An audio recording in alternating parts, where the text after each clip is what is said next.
let's get into last night's action in the NFL. The NFL season opener. The Dallas Cowboys went to Philadelphia to take on the defending Super Bowl champion Philadelphia Eagles. The Eagles would win 24-20 in a really entertaining game. A game that had like an hour, 45-minute hour delay because of lightning and thunder in the Philadelphia area. But Eagles won 24-20. Jalen Hurts led the way, 19 out of 23, 152 yards passing, 2 touchdowns on the ground. Saquon did what he did, 18 carries, 60 yards. The defense was hitting pretty hard. And honestly, Dak Prescott had a game where he had a y'all lost game. The stats will not tell you that. The stats, 21 out of 34, 188 yards, no touchdowns. But CeeDee Lamb need to be ashamed of his damn self for the performance he put on last night. That loss was 100% on CeeDee. And the running game, Miles Sanders started well. Then we saw exactly why Philly got rid of Miles Sanders with that end zone fumble that eventually led to some points for Dallas. But the way this game started, fuck how the game ended. Let's talk about how it started. Jalen Carter. You know how you get your food ready before you get ready to watch the game. I did the typical, I'm going to cook my food so it can lead up exactly to the 7:20 kickoff shit.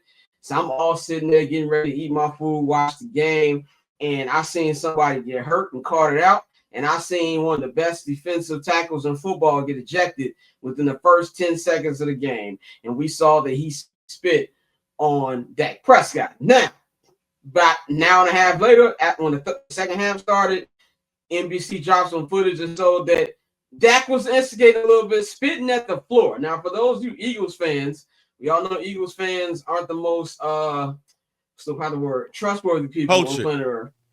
Yeah, yeah, aren't the most cultured people on planet Earth. You want to act like spitting on the floor meant that Jalen could spit at him. Jalen knew he fucked up.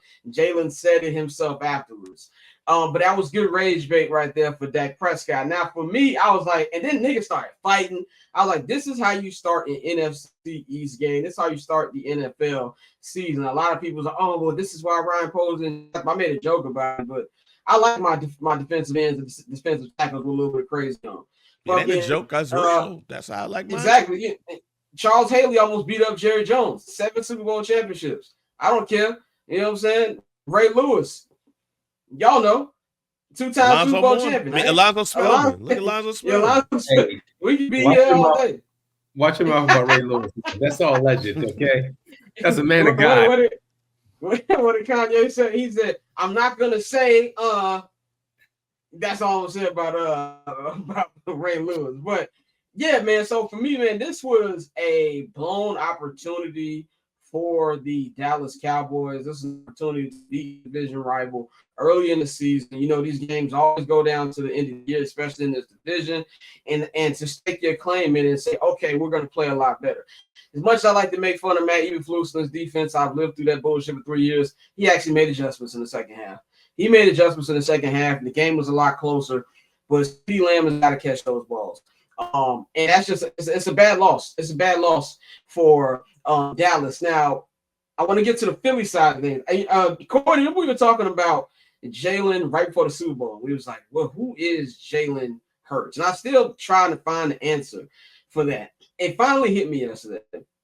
Jalen Hurts is a quarterback that everything has to be perfect. And that's not a bad thing when I say that. He has one of, if not the best offensive line in football. He has the best running back in football. He has, at worst, a top 3 receiving core in football. So he can do all these things with him around him. He's great with his legs. He can make the timely pass. That's a big boy pass. Now, this might be controversial. I do not think he is a better quarterback than Dak Prescott. I don't. I think he's a winner. I think he's more of a big-time player than Dak Prescott. When it comes to throwing the football, I think Dak is better. And I would take the heat for that because Dak has the confirm. I'm just trying to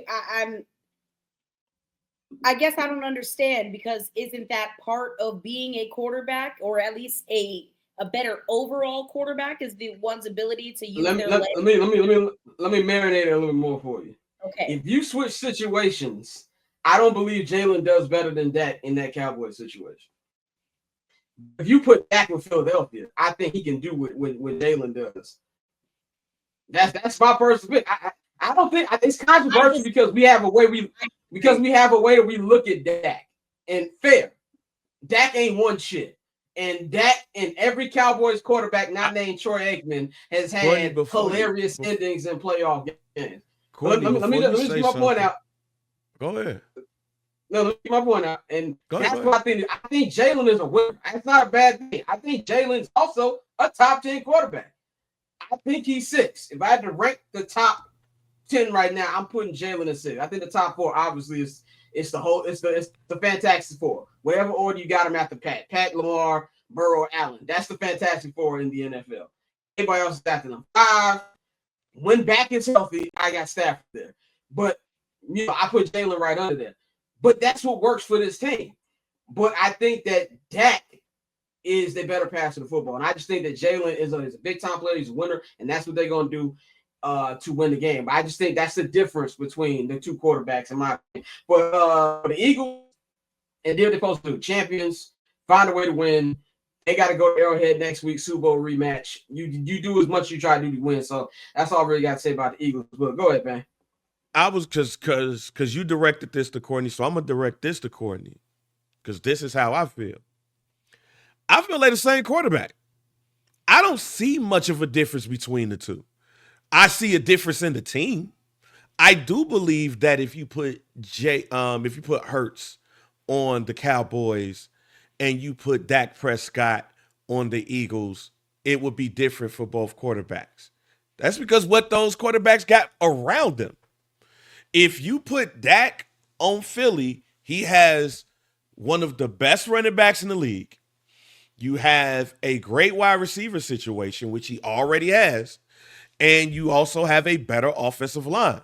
When the Cowboys was going 12-4, their running back situation was on point, their offensive line situation was on point, and their wide receiver situation was on point. The only difference between the two is the defense. So I don't think there's too much of a difference between Jalen Hurts and Dak Prescott. I think they're the same person. They're just in different situations. This is nasty. The floor is yours, Courtney. Unbelievable. I don't really have anything to say other than I vehemently disagree. I'm so sorry. And maybe it's because I'm Dak Prescott's #1 hater. If that man has no haters, I'm Oh, you're a hater? Okay. I'm dead. Okay. Correct. Oh, I've been a Dak Prescott hater. The tape is there. I wasn't aware. There has been established tape on this show specifically. I'm pretty sure it was like the first season. I was very much. She's a Dak Joshua Allen hater. Okay, I'm a Josh Allen hater for different reasons. Okay, again. Okay. Yeah. He's got a twinge of the bozo gene. That's all. I'm a partial Josh Allen hater now because he's with Haley Steinfeld. But again, brothers, we all need to lock in on the real agenda here, okay? And that's the anti-Justin Herbert agenda. Let's all focus our energy and redirect that to something that matters. Oh man, that don't want to stall my boy out. Stall my boy out. Justin Herbert is he just proves himself every single week, every season. That's why there's an agenda against him. But it's neither here nor there. They do play tonight, so we'll see. It's the acne. It's the acne. He still got sex bumps. That's why people don't mess with you. He got sex bumps. Tosin, what's your take on last night's game? The Eagles secondary needs some work. I know we talk about the quarterbacks, but them Eagles secondary, man, Adoree Jackson looked like food. They need to figure that out. They just signed Zadarius Smith, so shout the cash dog going to Philly, I guess. But yeah, they just need work. That's really it. But it's the first game of the season. I'm not gonna say and overreact, but back to the Dak and Jalen thing. Jalen's a really, really good game manager, and that's not an insult to him in the slightest. Because when your team is that good, everywhere you just need somebody who can not mess it up, and he does his job to a T. And that's why he has a Super Bowl ring, because he's great at what he does. So shout out to Shamar Moore for being a good quarterback back there. God forbid a man be fine and successful. God forbid. He said Herbo on the lab McConkey and nothing else. has an LT whose knee is pulled pork. Stop hating. I'll stop hating on Herbert when he don't go out there and take it in the playoff game. He ain't got to win. That's a very valid point. That's a very valid point. He did out huff. Did that man throw? Was it 4? Four. Yeah, remember him and Trick on Trail. Him and Trick went band in the playoffs like 2-3 years ago. So you got me on that one. But Courtney, any final takes before we move on this last night's game? Not at all. Jalen Hurts is really good. He's really good, and he's better than Dak Prescott. And I won't be taking any further questions. Thank you. Says every woman on planet Earth. Yes, I'm hating. That's crazy. To Catch, I'm Not Gonna Hold You, hosted by Scott Lewis every Monday and Friday at 5 p.m. Eastern, 2 p.m. Pacific, only on HNB Media and the Barber's Chair Network.